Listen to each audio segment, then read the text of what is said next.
Hey everybody, I'm back and I'm here with Jimmy Conrad and Heath Pearce. Happy days for Manchester City after Chelsea and Liverpool cancel each other out in a Stamford Bridge barnstormer. Getafe injects some life back into La Liga's title race with a win over Real Madrid, and the new year transfer window opens with some intriguing US M&T related business, and I'm gonna get into that. It's so happy to be here. And like I said, we have Heath Pearce, Jimmy Conrad, my American cheesecake slices. The Que Golazo weekend recap, the first one of 2022, begins right now.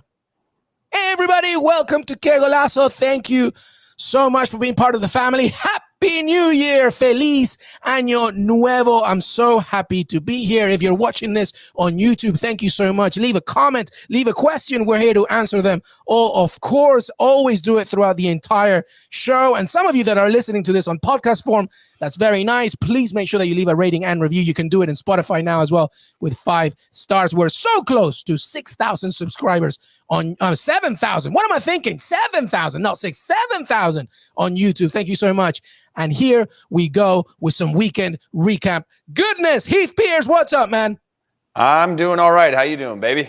I'm good. I'm so happy that you're here. Jimmy C, you had a hat on, a Happy New Year hat on. Where is it? It doesn't fit with my headphones on at the same time. Plus, I think I have a head that's like the shape of a pumpkin. So there's a lot to unpack here. But I will say that I'm excited to get into this.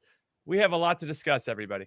Absolutely. And I just want to say thank you to Jimmy and Heath for taking over some of the episodes when I was away. And also don't forget USMNT Hour on Monday as well. And it's going to be an interesting January as well because there's a lot of USMNT action, of course. But weekend recap, the first one of 2022. Don't worry, everybody. We're going to talk about Liverpool, Chelsea. We'll get there.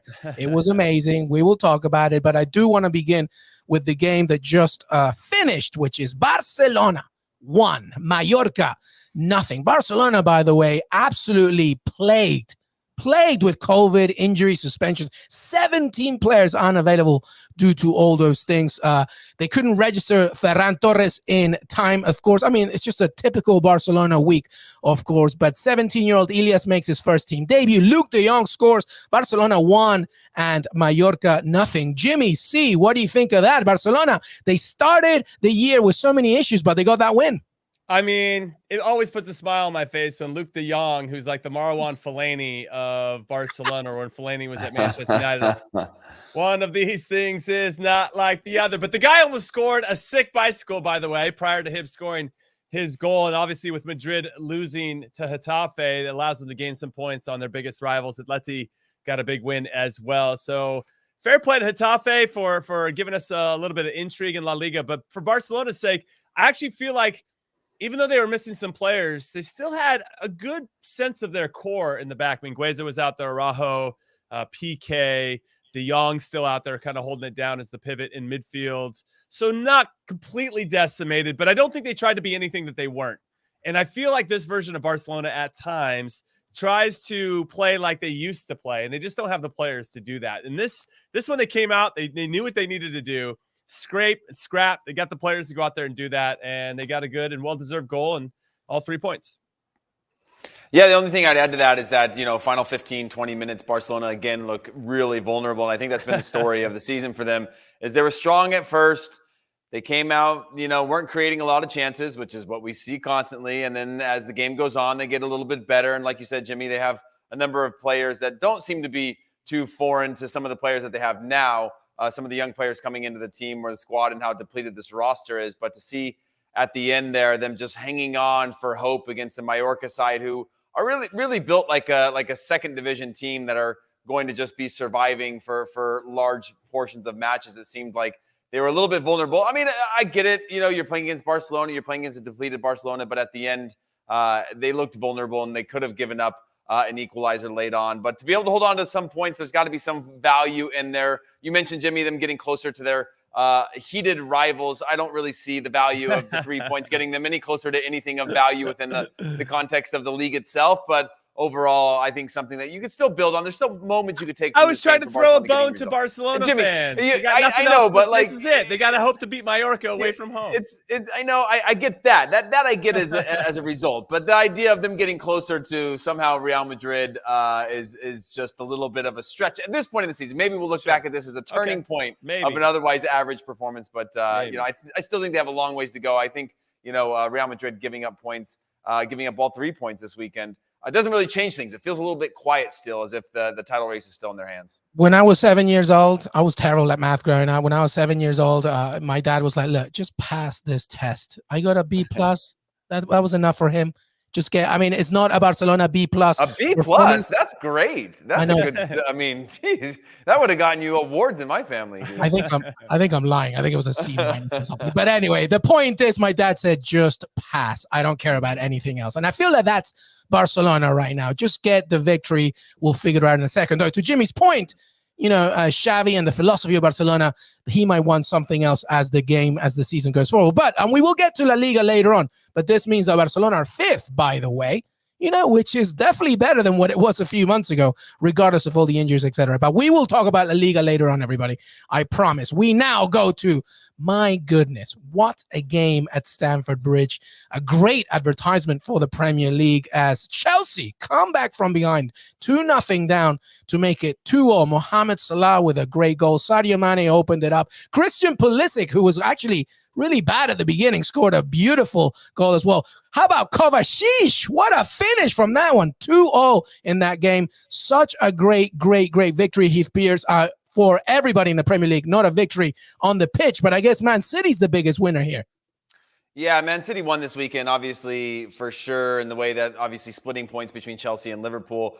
I think to start with, Christian Pulisic had a couple of big, clear chances that I think he should have finished. I think there's some people out there that are rightfully being critical of him as a player. You see flashes of him. You see moments of actual world-class capabilities, but those are the things. If you look on the other side with Mane, with the chance he gets alone with the goalkeeper, he finds a way to have that killer instinct, a longer touch, a bigger touch, the way he strikes the ball on frame to be able to put it away. Of course, Pulisic scores an incredible goal in itself, but the difference between Pulisic scoring 1 out of the 3 chances that he has is the difference between him being a good or great player at Chelsea and him being a world-class player with that killer instinct of saying, hey, if you're going to give me something, I'm going to run away with it. And then overall, from a performance standpoint, I thought Chelsea left some points on the table for this one. Liverpool, I thought, squeaked out moments of brilliance and mistakes from the Chelsea side again. But, you know, all in all, within this, I think both teams are able to look at this. We could talk about the Mane potential red card. We could talk about the Mason Mount potential red card and things that could have changed the game. But with 11 players on the field, I think both teams are going to wish that they would have been able to take 3 points going into this AFCON, as well as knowing that City stole points in the last moments against Arsenal this weekend. Yeah, I'll go back before we get into Man City heading to the Emirates to steal points from Arsenal. What I'll say with regard to Pulisic and your comparison with him and Sadio Mane. Sadio Mane misses chances all the time, and he's missed a couple of vital sitters. So in defense of Pulisic, I do want to say that there are other world-class players out there that do miss sitters from time to time. However, he could have played a little bit better at the beginning of the game. I'm glad he didn't put his head down and get inside of his head. But Jimmy, real quick, we aren't waiting for Mane to become a world-class player, though. Like, Mane is delivering at a scale that, though he misses chances, that's fair. He can be frustrating at times. Pulisic is one that we're looking for to be, okay, you've taken the next step. Can you now be this one that's a sure starter every time on your club? You know, Mane's a sure starter at Liverpool for his contributions. Whereas Pulisic, I'm one where I'm like, okay, does he have that killer instinct to when he gets a half chance or a full chance like that? All right, no problem, goal. Because I feel like that's a sign of a world-class player. Sorry to jump back in on that. No, it's fine. I do agree with you. I guess my one counter to that would be maybe they should put him in his best spot game in and game out and see how that works out for him instead of moving him around. That's me being super defensive of Christian Pulisic, by the way. What else are you going to say, Jimmy, to back him up? But I like the fact that he just got on with the game. He missed the chance. Things were going well for him to start with, and he ended up scoring a world-class goal of his own. It was probably had the most dangerous opportunity in the second half as well. And I saw some quotes from Thomas Tuchel after the game saying, yeah, that was good from Christian Pulisic, but I've seen more from him and I expect more. So to your point, Heath Pierce, you and Thomas Tuchel are on the same page. And I'm more like, Christian Pulisic's agent at this point, going, he did more than enough. He scored his goal. He had blah, blah, blah, blah, blah. So what other USMNT players exactly. playing at this level? Yeah. Yeah. He was worth the transfer fee. Don't get me wrong. We're selling tons of jerseys over here in the States. So with regard to Chelsea, anyway, no, let me think about the game overall. Yes, please, because this isn't the USMNT I know, boys. That's for tomorrow. That first 45 minutes was probably the best advertisement for the Premier League that I've seen all season. It was so good. It was end to end. It felt like a basketball game or an NBA game in particular, maybe an NBA All-Star game where nobody's playing any defense, and it's just chance after chance after chance. I think 25 were created overall combined between both teams, 6 shots on goal for each. The second half was a little bit more muted, not that big of a surprise. But that first half was fantastic. And we throw in Romelu Lukaku not being involved, and Tuchel, I think, correctly saying, we're not going to make this about you right now. I know you probably want to play out of this situation and prove to everybody that you're still here, you're still with the team, you're still with the fans. But we're going to set that aside for now and make this about everybody else and about the game of football itself. So it was fantastic. And the fact that Kovacic, the way that he scored that goal, he's backpedaling and somehow – I don't even know how he did it, but what a goal. And that really gave that spark that I think Chelsea needed and deserved, frankly. I thought a 2-2 result was the fair result at the end of the day. Yep, a few things to keep talking about this game. First of all, thank you so much, everybody who's watching. Leave a comment or question as well. We're already seeing some. Hangzhou, Ilyas, all our regular watchers, thank you so much for being part of the live chat. Send in your comments, of course. And here's one for you. I wanted to stick on the Lukaku situation, left out of the squad. If you're watching, and leave a comment. Was Tuchel right in keeping him out? What do you make of the Lukaku situation? It's never been a solitary situation in football, but this is a big one. Clearly, a massive statement from Tuchel. To your point, to both your points, this is about the culture of Chelsea, and they're trying to instill something.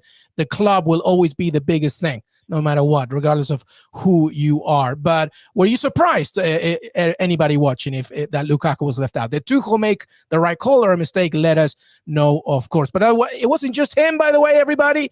Alisson, Matip, Firmino ruled out. They were ruled out with COVID, of course, as well. There was also an incident discussing Sadio Mane's elbow. Should he have been sent off for that one? What do you think of that? But let's here's the one question I have for you. And it goes back to the beginning. Chelsea now 43 points, second place. Liverpool third, 42. Man City 53 points here. Jimmy, is the league title over? Yes, I know that I'm very long-winded at times. I'm going to say yes. The Premier League is over. Full stop. Yeah. So go ahead and take it, Heath. You got it. Yeah. No, that was nice and sweet, Jimmy Conrad. I like it. I don't see a way that, and again, we talk about this every year, but I don't see a way that they give up this many points, knowing that they're going into this window where every team is depleted, whether with COVID, whether with African Cup of Nations and those types of things. So I think title race is over. That's my short answer as well. A little longer than Jimmy's, but short. Yeah, 10 points ahead of Chelsea. But let's go into that game, by the way, in a few comments. Terrence, thank you. Right call by Tuchel. I agree. But there's the table. Man City 53, Chelsea 43, Liverpool 42, Arsenal 35. Let's go into that game. Arsenal against Man City.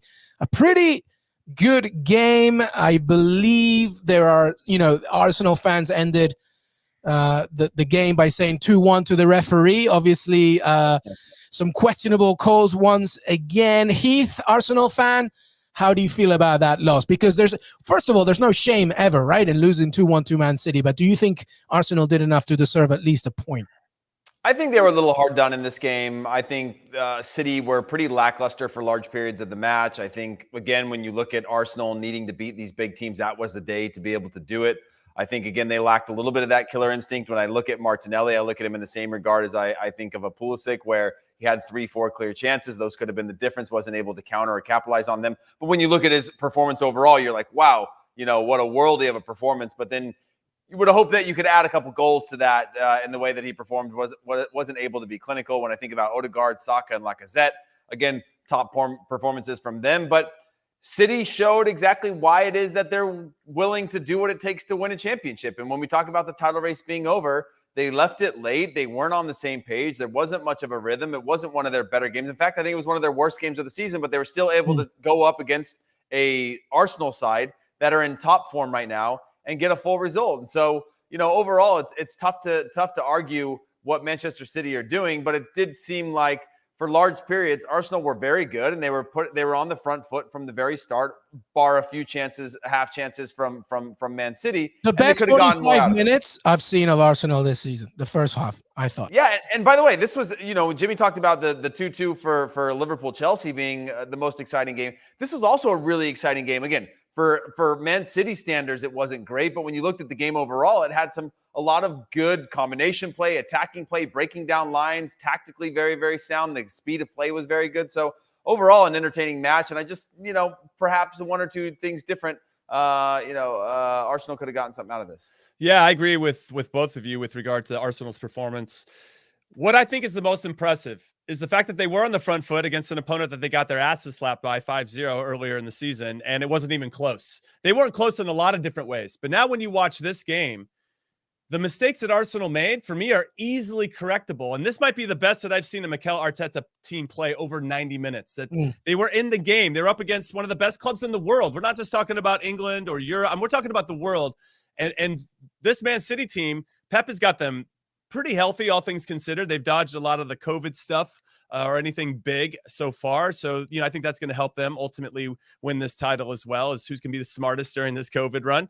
And obviously he's cracking down on the Grealishes and Fodens out there. But they still found a way to win, which is, I think, an important piece, as he said, about becoming champions. But as it pertains to Arsenal, when you think about the Xhaka pulling the jersey, yeah, okay, maybe a soft penalty to some, but, VAR had an absolute nightmare in the Premier League this weekend. Bigger conversation. But then it's just those little plays. Gabriel getting the 2 yellows, like those are, you can correct those. But when you're getting outplayed because your team doesn't have ideas, or you lack team shape, or your one set of your lines is dropping off, the other one's trying to press, those are harder to solve because you have to get a lot more people on the same page. And they look like they're all on the same page now. They all look like they're buying in. And without Aubameyang, obviously, who that situation, I assume will get a resolve this month in some capacity. They're better without Aubameyang, and now they got to figure out how to move forward without him actually getting to play. Maybe they can get some cheddar for him. I'm going all over the place with my assessment here, but I was just really impressed, and I think there's so much to take away from this game that I feel like the future is really bright for Arsenal, and long may it continue, because as much as I give Arsenal fans a hard time, they deserve a little bit of good stuff coming their way. No, absolutely. Well, 2 questions pertaining to that game, by the way. The first one to everybody, as I asked the boys, is the title race over? Have Man City got this wrapped? Let us know. That's 11 straight wins for Man City, 17 games left to go. And my second question, actually, which I haven't asked the boys, which I will right now, beginning with Jimmy, is do you think Arsenal will hold on to that Champions League spot? Oh, God, that's a great question. I do think that they're getting closer to the teams that they struggle with. And why I think Arsenal do have an outside chance is because Ralf Rangnick came in. Obviously, he's trying to instill his own philosophy with Manchester United. Does he have the right players to play the 4-2-2-2? Some games it looks okay, or some moments in some games it looks okay, and other times they don't necessarily look like they've grasped it. Is CR7 the guy moving forward? So there's a lot there. Tottenham now hanging around. I don't know. What I love about Arsenal, West Ham, what I love about Arsenal, though, out of the other competitors for that 4th spot, is that they're consistently good against the teams in the mid-table and lower. And the other teams seem to struggle at times. So I really appreciate what Arteta's done, at least over the last couple months, of getting those results, getting those points that we should demonstrate that we're better than. They've just been struggling with the teams above them. And I think they're getting a little bit closer, because that game against City was very, very good. I will say, though, that City was coming in off less rest, and Arsenal did have a little bit more time to prepare, and it showed. I thought City looked tired in this particular game. But that's on Arsenal to go out there and try to make the game, and they did it for most of it, but just did themselves in, shot themselves in the foot. Yeah, I mean, the only other thing I would say to that is I agree with you, Jimmy. Whoever's going to take more points from the top 4, I think, are going to be in that 4th place finish, or the top 3, so to speak. Spurs, again, leaving it late for a 96th minute winner, but they're in great form. There's a confidence in them, and there is a start to this whole create your own luck thing, where even in the 96th minute, you're able to squeak out a goal. And then West Ham, again, they're only going to go as far as Antonio scores their goals, and so the more that he can stay involved. But I think it's just going to come down to, can you take points from those top 3 teams?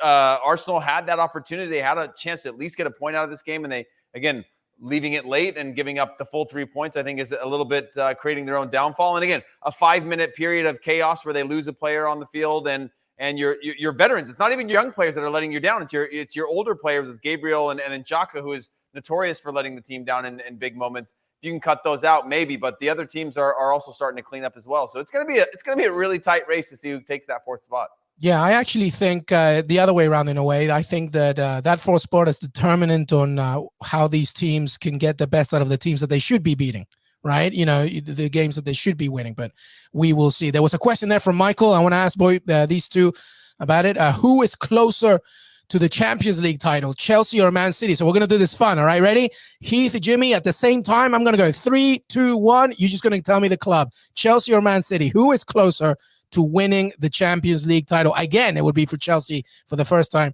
Man City. Who is closer to winning the Champions League title? Is it Chelsea or Man City? 3, 2, 1. Man City. There you go. I was about to be the third person that said the same thing. It's a pretty easy question. It's tough with the Lukaku situation because when I look at the match today, I'm like, yeah, was it the right thing to leave him out? Of course it is. The locker room was first. Well, let's go there, Heath. Talk to me about this Lukaku situation. What do you make of it, seriously? Because honestly, like, okay, I'm going to play devil's advocate, okay, for a second. I agree. I think Thomas Tuchel did the right thing in a way. He's trying to set a precedent, et cetera, et cetera. But let me just completely play the devil's advocate here. Both of you jump. Heath, you first. Is it really what he said that awful? He said he wants to get some more playing time. He's not getting his minutes. He feels that he might need to fight for a spot. Is it that atrocious? I mean, it wasn't so long ago that a certain Harry Kane literally said essentially the same thing. Not only that, he said he wanted to leave the club, and everybody's commended him for being so heroic about it. Heath, what do you think about the Lukaku situation? Yeah, I think, again, there's the timing and the noise of it, which I think was created by the media, which led to there being a little bit of a forest fire. And the best thing to do is just put it out. And I think that was the right thing to do in this situation. They're obviously set to have a meeting, which was put out by Tim Howard on a conversation with Lukaku saying we could speak after the meeting about the future of things.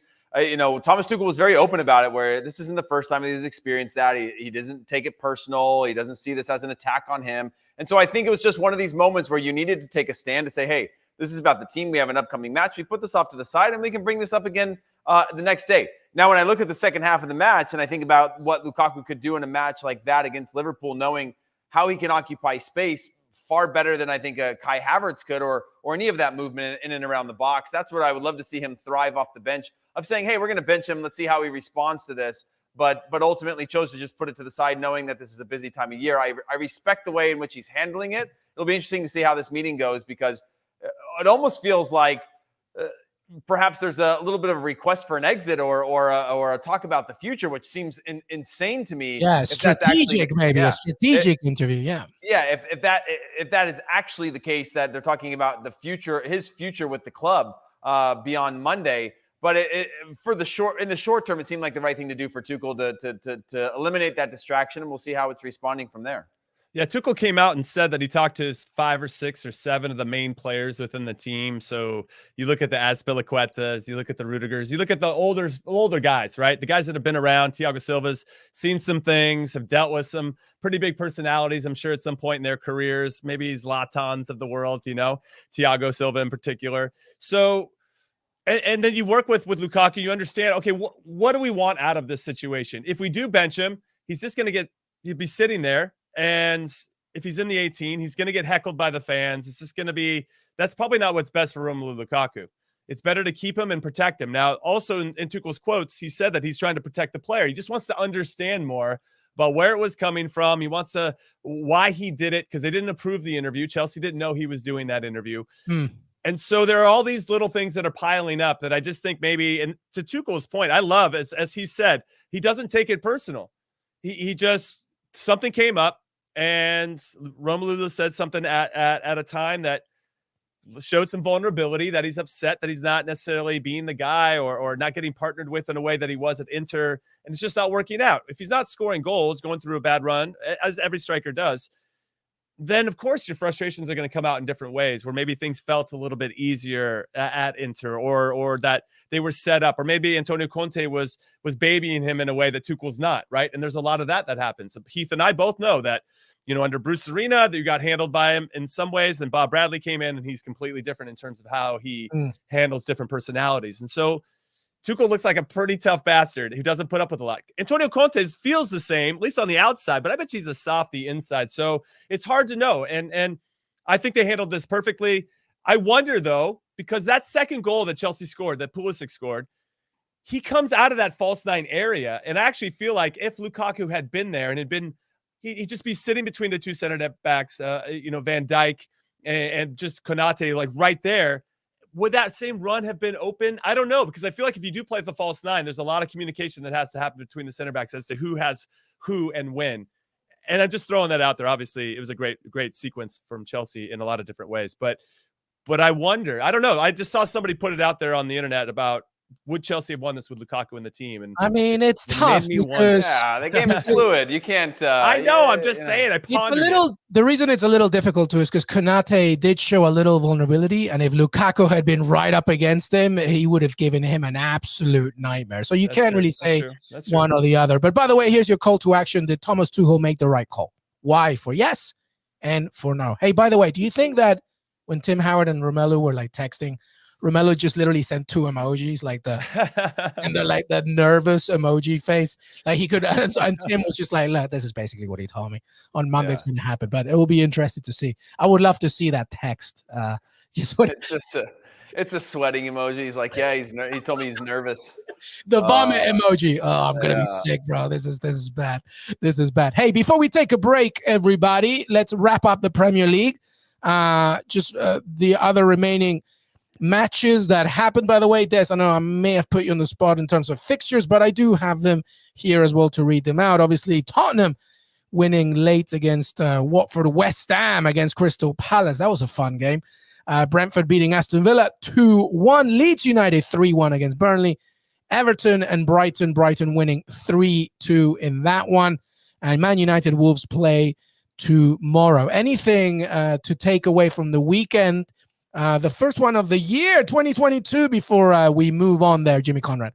Yeah, just to get back to a good advertisement for the Premier League, I thought Crystal Palace West Ham was excellent from start to finish. I think when we look at the Chelsea-Liverpool game, maybe the first 60 minutes was an amazing advertisement, or advert, as they like to say. But I thought Crystal Palace West Ham was a fantastic game, and I really feel like it shows the quality that does exist in the middle of the table. No disrespect to West Ham or Crystal Palace fans. I think West Ham won't finish there. I think they'll probably finish in the top six. But Mikel Antonio scoring again, obviously, as he said before, is a big deal for West Ham, and obviously will move the needle for them. And then Lanzini scored maybe one of the goals of the season. Oh my God, that goal was beautiful. What a goal. Go find the highlights and go watch Lanzini's first goal. It was ridiculous. Can you imagine if Benteke had scored that overhead kick too? It would have my God. It was an unbelievable cracking affair, as I like to say. It's such a great game. Heath? That says Jimmy likes to say cracking affair. I like that. I like that, Jimmy. I would say, yeah, again, Crystal Palace was an unbelievable one. Palace, I continue to say that if I had a chance to start all over again and go back and pick a Premier League team, this would be the team that I pick. I love the way they play, the style that they play. They weren't at their best in this one, but it's just an overall really, really good game. And it's going to be sad to see what Crystal Palace have left so many points on the table so far this season that it's kind of sad. And now they're going to lose a number of players to African Cup of Nations. That's as many people do, but I'm following them a little bit more closely. And then Leeds, by the way, again, Rafinha had a number of huge chances that he missed today, but Leeds overall kind of looked like the Leeds of last year, high flying, where it just paid off. It hasn't paid off much this season for them in terms of being fully vulnerable and wide open, like they're just in full throttle all the time. This one it did, and it was pretty fun to watch. So one of those ones, if you get a chance to go back and watch the highlights for anybody that's watching our show right now, go ahead and do that. Yeah, take it with a pinch of salt, though, because it was Burnley, and I do feel that this will be the season when Burnley goes down. I really feel that this is it. This is it for them. It's too much. But to your point, yes, Leeds, very good. Jack Harrison with that opener as well to make it that win for Marcelo Bielsa. But that's it from the Premier League. We're going to take a quick break. When we come back, we will have a lot more, including La Liga, some USMNT chatter as well, and some other fun stuff. And hopefully, if you keep sending those questions, we will have the answers. Que Golazo Weekend Recap. We'll be right back. Hey, everybody, we are here. Weekend Recap 2022. It takes really long to say 2022, by the way. 2022. In Spanish as well. 2020. It's too much. But hey, it's a new year, everybody. Welcome here with Jimmy Conrad and Heath Pierce. Let's talk La Liga. We already talked about Barcelona with 3 points against Mallorca. But let's keep talking here because, I mean, here I was before the new year, by the way, Heath Pierce. Real Madrid, I thought, well, this is it. They're done. they're going to win it again. And then they lose 1-0 to Getafe. Obviously, there were issues with Los Blancos, with some absentees. Of course, Vinicius Jr. getting COVID. Why'd you go to Miami, Vinicius Jr.? What are you doing, bro? You know that something's going to happen to you. So, obviously, Real Madrid begin the year with a loss to Getafe. Unbelievable. Madrid's 15-game unbeaten streak comes to an end. Thoughts, Heath Pierce? Yeah, first of all, I mean, there was only two places that Vinicius was going to go. That's either Miami or Orlando. Those are the only two spots. So I don't like his odds either way in terms of where he's going right now and probably what he's getting up to, Disney World or Disney World nightclubs in Miami. But no, overall, when I look at this, you know, the only thing that stands out to me is Sevilla playing tomorrow. I think they play against Cadiz. They have 2 games in hand. You guys like the way I pronounce the team. I'm very cultured like that, but they got 2 games. They got 2 games in hand in this one, but that's the only one that when I just look at pure numbers alone, right? Atletico Madrid. I mean, look at just the red lights next to them, able to obviously bounce back and get a rare win and a clean sheet, which I think is really important. But overall for Real Madrid, just a little bit of a hiccup and not one that I'm truly worried about. It was a pretty poor match. It's rare that they don't score a number of goals.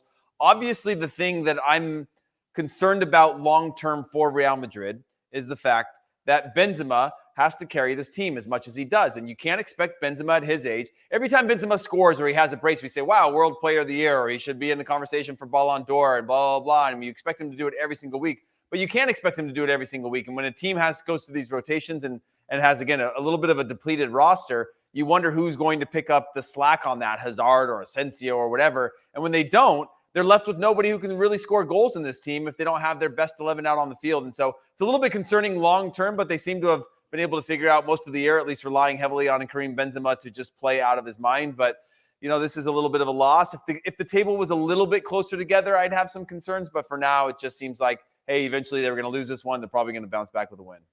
Yeah, it's good points there, Heath. I would say that it really showed that Vinicius Jr. wasn't on the field, because when Benzema is maybe not fired on all cylinders, or maybe they get the key on him a little bit more when Vinicius isn't out there, because Asensio, Hazard, Rodrigo just aren't maybe as dangerous as they need to be to open up that space for Benzema to do what he likes to do. But Vinicius has stepped up and taken on that responsibility and made them a little bit more unpredictable in the attack. I know Carlo Ancelotti said after the game that it seemed like his players were still on holiday, that they hadn't got that out of their legs yet, and their mentality wasn't right. Militao gave up a pretty weak goal. He should do a lot better there. He tries to hold off a player gets around him and walks it in. But after that, maybe a couple minutes after that, there's a mix-up between Alaba and Courtois, and they could have scored again. Getafe, they didn't take advantage of that one.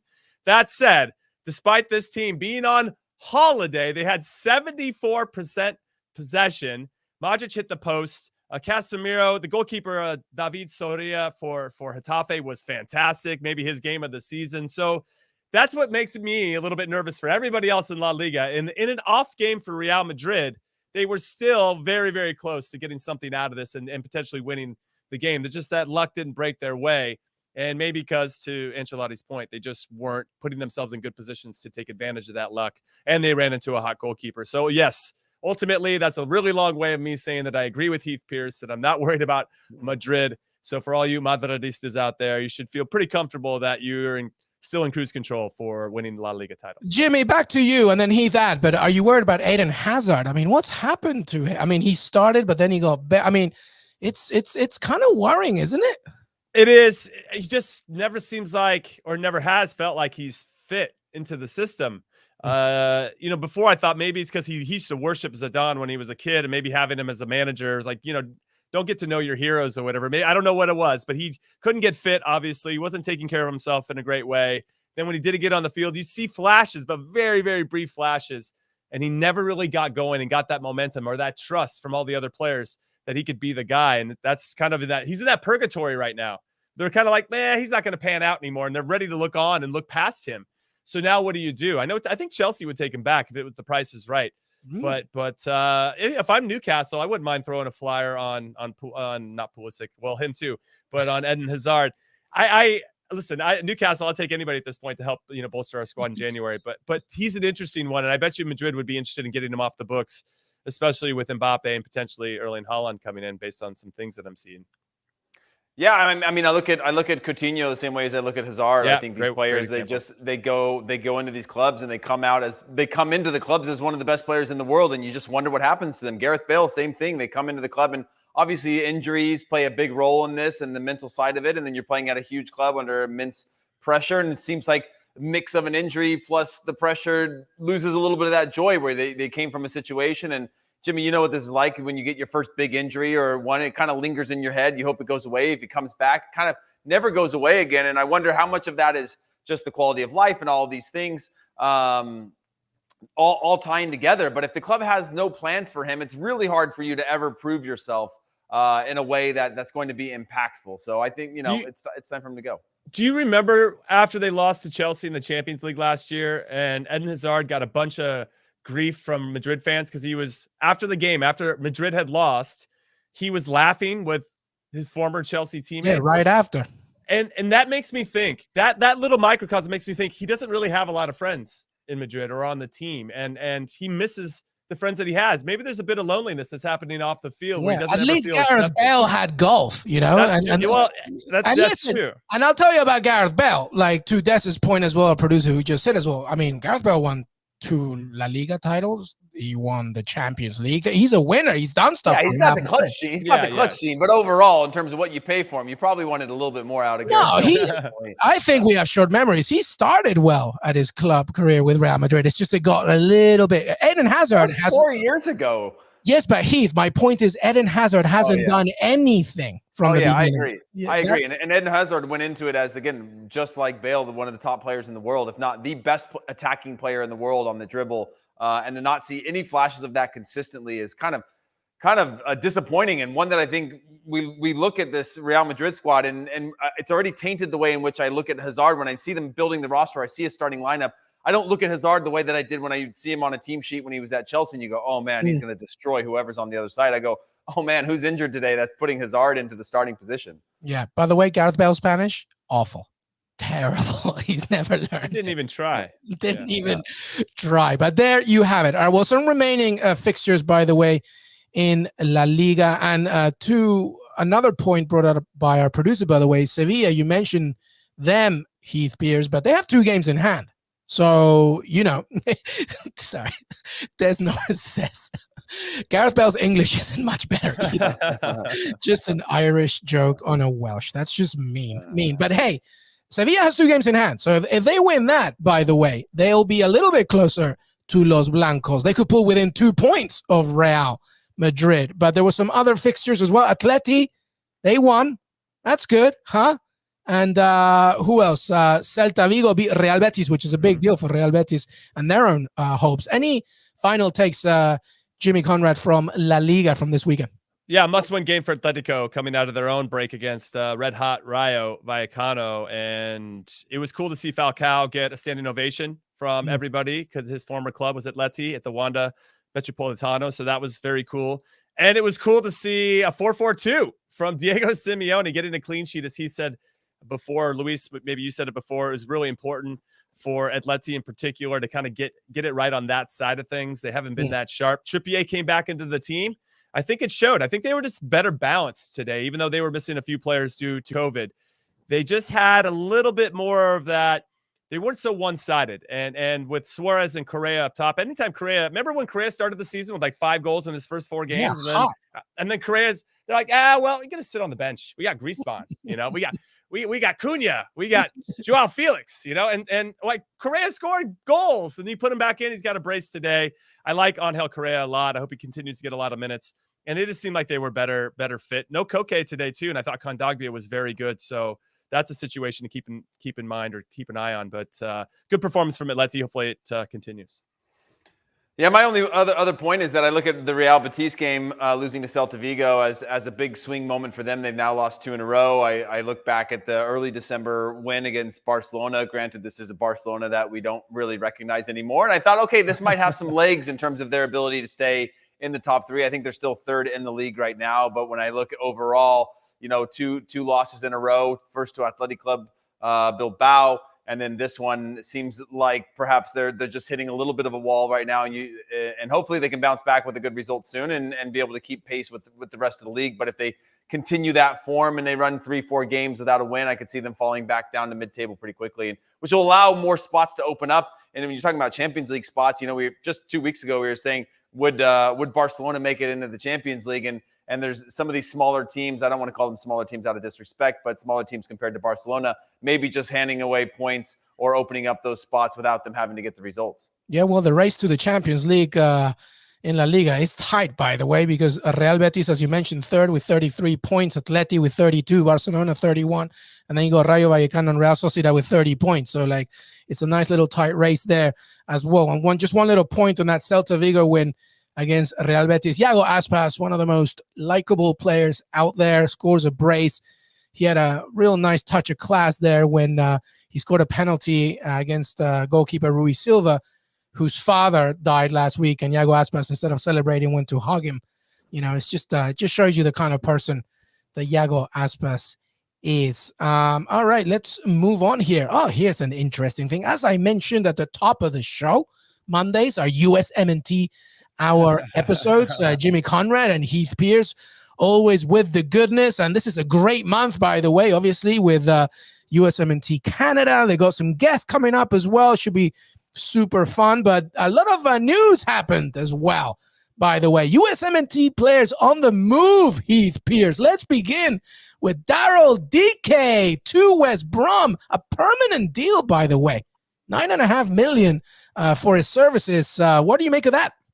Yeah, there was a lot of rumors in the last minutes leading up to it, whether it'd be a loan deal with an option to buy. I thought, again, this seems a little bit problematic to me in terms of his ability to prove himself in a short window, and then which would then warrant himself a transfer or an opportunity moving forward. It's good to see a permanent move for him. Obviously, when I look at the championship table, where West Brom sit right now is they're very good defensively, 19 goals against, but offensively, they're 10 goals behind anybody that's ahead of them within the league right now. And that's where I think they see their ability. If they can just make up those goals, they've got a real shot of going to the Premier League. They're sitting on it. 31 goals for.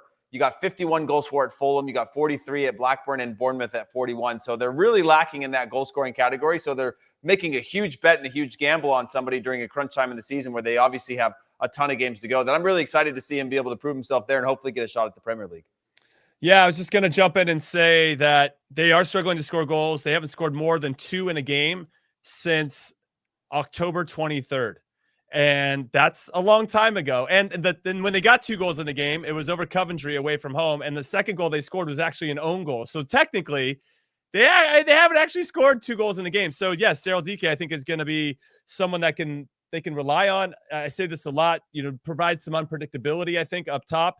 He started off red hot with Barnsley because I don't think people were too familiar with him. And as they did get a little bit more familiar, he started to slow down a little bit, which I think is only going to add to his game as he has to think a little bit more about how am I going to have success? How I don't necessarily have to get that much space to get a shot off. All I need is like that little half second to make it happen. So this is all good news. I think it's a win-win for everybody. Orlando gets a nice transfer fee that they can reinvest into the team. West Brom gets a proper striker who has, for me, unlimited potential. I'm a big fan of Daryl Dike.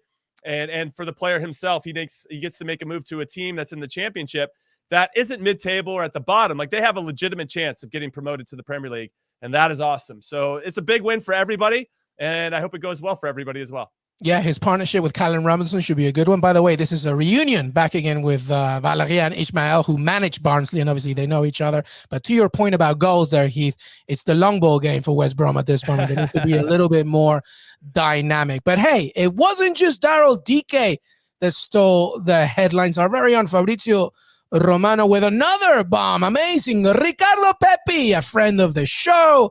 He has Heath Pierce's PS4 game controllers.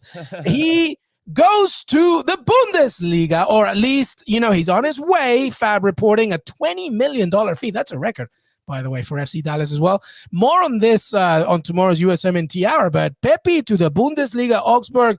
I mean, they're flirting with relegation, but they play some nice stuff. They beat Bayern Munich last November as well there. Jimmy, Ricardo Pepi, Augsburg, Bundesliga. What say you? Yeah, I think another one. This is a great stepping stone for him to potentially see what Europe's all about. I think Bundesliga is a nice place for a lot of our American-based players to, I don't know, let's say, scratch the surface of what they're capable of. Develop their trade. Jimmy Yes, Conrad, okay, yeah. that's probably a better way to describe it than where I was stumbling. But I like it. I like that he's probably going to start right away. I like that they're going to use him right away. When we were looking at the other teams, Wolfsburg in particular, it just seemed like, man, they already have Wout Weghorst. They already have a guy that's like what Ricardo Pepi can bring into it. So I like him going into this team where he could be inserted right away. He's going to get some really valuable minutes. Obviously, he's going to learn all about adversity since they are flirting with the relegation zone right now. And because of that immediacy, it's probably why they were leaning towards wanting to go to that club as opposed to maybe another Bundesliga club, because it'll get him minutes, he'll get to play, and hopefully he'll get to shine. And we don't want him to sit on the bench. We don't want any of our players that are in the national team player pool on the bench. And obviously we'll get into this a little bit more tomorrow on the U.S. men's national team hour. But I'm a big fan. And I love that Augsburg, who don't really go out there and splash the cash, are taking a chance on a young American. That really pumps me up, and I hope it works out well for him.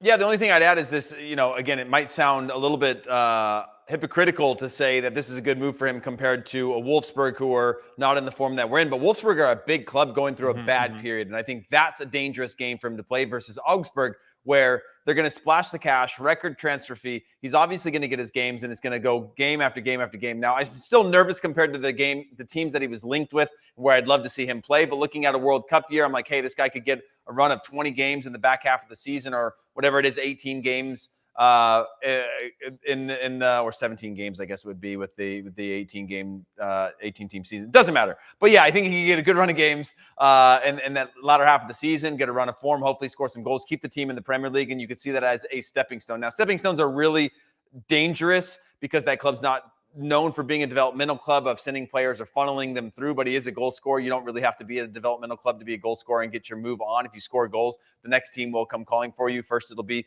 the Dortmunds of the world, and then it'll be the bigger clubs. And so he does have an opportunity there. I just hope they play a style of play that puts him in good positions, but we'll get more into that later on. But overall, I think this is a much better move than what Wolfsburg is, but certainly not what I would have hoped to have happened during this long transfer saga for Ricardo Pepi. Yeah, I'll never forget when I talked once a few years ago to Juan Carlos Osorio, who was then the manager of Mexico, apparently interviewing for LAFC. Maybe Heath Pierce can tell us later about that. But he said a very good thing. I asked him about, what do you make of Mexican players in Europe and stuff? Do they need to play in the best teams, or at the very least, a good team? And he said there are two fundamental factors for me when a player goes to Europe. Clearly, arguably, the strongest area to play the men's game. One is to be in a competitive team. You don't have to be in a Man City, a team that's fighting for something. So if that's West Brom in the championship, amazing. If that's Augsburg, even though they're flirting with relegation, they're playing and they're trying to play a system that can elevate them in the Bundesliga. And then he said the second thing is make sure that you get your minutes. Because if you're just like a Josh Sargent and you're just sitting there, maybe not right now, but if you're not getting as much experience on the pitch as you perhaps would like to, then it's really not going to be that much of a good experience. So, and that's exactly what Pepi's getting. He's 18 years old, going to the Bundesliga. That's amazing. And from Daryl Dike as well, fantastic stuff. Any final thoughts before we wrap this up on anything really there, Jimmy Conrad? Well, I'll just jump in and say that I'm curious as to who's going to go with him. I've seen some stuff on the Instagram. I've heard of the Instagram. with Busio, I see his family. Some of his family are there. I don't know if they're staying there with him, but they're around, or they're traveling to go see him a lot. Yeah. It's important to be around people that can give you balance in your life, so you're not just thinking and eating the game 24/7. Even though I'm sure a lot of coaches would prefer that you do that, there still needs to be some element of comfort. And so that you can ease that transition. So I'm curious to see what happens. DK, a little bit older than Ricardo Pepi, so this is more with regard to Ricardo. But I'm very excited for him and Daryl, and I hope they make the most of it. They're very talented players, and everybody has their haters out there. Even the best players in the world have their haters, but hopefully these two guys go in there and prove them wrong. We have our haters, but we don't care. We're here. We're still rolling. We embrace our haters. We embrace it. Bring it on. Heath Pierce, any final thoughts from the USMNT perspective? Because we do have one more topic, actually. No, I mean, the main thing for me is just, again, not just USMNT, but Canada and Costa Rica, Mexico. I'm just interested to see where a lot of these players land in this transfer window. So we're going to be, a lot of things going on to sort of see how these teams are shaping up and the player development shapes up over the next 12 months as we head into a World Cup. We're officially a year out. It's a World Cup year. So I'm excited to see kind of who rises, because I still think across one of those countries, and I used to say it about the U.S., one of those countries, somebody's going to step up that we haven't seen yet, that's going to be a shock or a surprise in the region that's going to do well at the World Cup level. And excited to see who it is, which teenager or young 20-year-old that we didn't know about is going to step up and become a star. Yeah, Steve doesn't want Buzio to go anywhere. He likes him where he's at. And John says Sargent is a flop. Gets minutes, but still can't score. Man, John, chill, bro. I mean, I agree, but chill. Man, that guy's New Year's resolution wasn't to be nicer to national team players. Huh? Be straight up. I like this double name, though. John. I like that, John. By the way, Ricardo, I don't know about the Mexican food in Germany. You're going to have to see where you can go there with that. I'll tell you about the Mexican food. It's terrible. There you go. Boom. See, there's Tex-Mex and then there's German Mexican food, which is like the furthest thing where it's like everything is like you will not find carne asada there or al pastor. You're gonna find ground beef in every form, and it's gonna come in a taco. And Ricardo is from Texas, so he's about to really feel the loss of good Mexican food as well. All right, listen, one more thing. Messi got COVID, everybody. Obviously, we wish him the best and the well and everything, but Jimmy, I mean, he was out partying a lot, dancing with Antonella, doing his thing. But Messi, is it a big deal, do you think, for PSG? It is a big deal. It is a big deal, Luis, because I thought he was a robot, and this just proves that robots can get COVID, and that kind of bums me out. I thought they were going to be free of that type of stuff. Not a robot. Heath? Yeah, another strong brand play from Team Messi, who just released that flower on the network app, where it's like a flower / soccer ball, and this was another thing to be like, how can we be human? They're like, you're probably going to need to catch COVID at some point. Can you put a soccer ball tattoo on your calf? I think that would really help you out. Put a leg sleeve. People will love that. It doesn't make any sense. I still can't believe it. Put a soccer ball. Don't do a leg sleeve. Put a soccer ball and make it look like the COVID virus. I think that will definitely make me win. We wish you the best, Messi, but I think PSG will be fine. Definitely in League anyway. But that's it. Our weekend recap, our first one of 2022 is done. Thank you so much for being part of the show. We're nearly to 7,000 subscribers. I told my producer that I think that we can get to 10,000 by the end of February. Prove me right. Will you go streaking? I will go streaking. Go streaking. We'll go through the back. Final thoughts. Anything else? Did I miss anything? Because I'm about to watch Below Deck Marathon. Anything else, Jimmy Conrad? What do you think? No, I don't really have much to add. It's been an incredible weekend of games, and obviously throwing in a New Year's and a New Year's Eve that was exciting. I think everybody's ready for a new start, a new year, and if this gives them the wait a minute, I have it. Do you have resolutions? Because I wasn't here for that. Do you have resolutions at all? I think you asked it in the preview, Jimmy, but I'm asking both of you. Jimmy, you have any resolutions? I just want to be as handsome as Heath. That is my resolution. That's impossible, Jimmy. I know, but we can dream. LME, we can dream. That's true. We could do it. Heath, what's your resolution? Honestly, this sounds crazy, but it's just to not catch COVID. I feel like everybody I know across the world has gotten it. I don't know. I feel like that sandstorm where I keep looking over my shoulder and it's getting closer to me, and I'm just running with my family as fast as we can.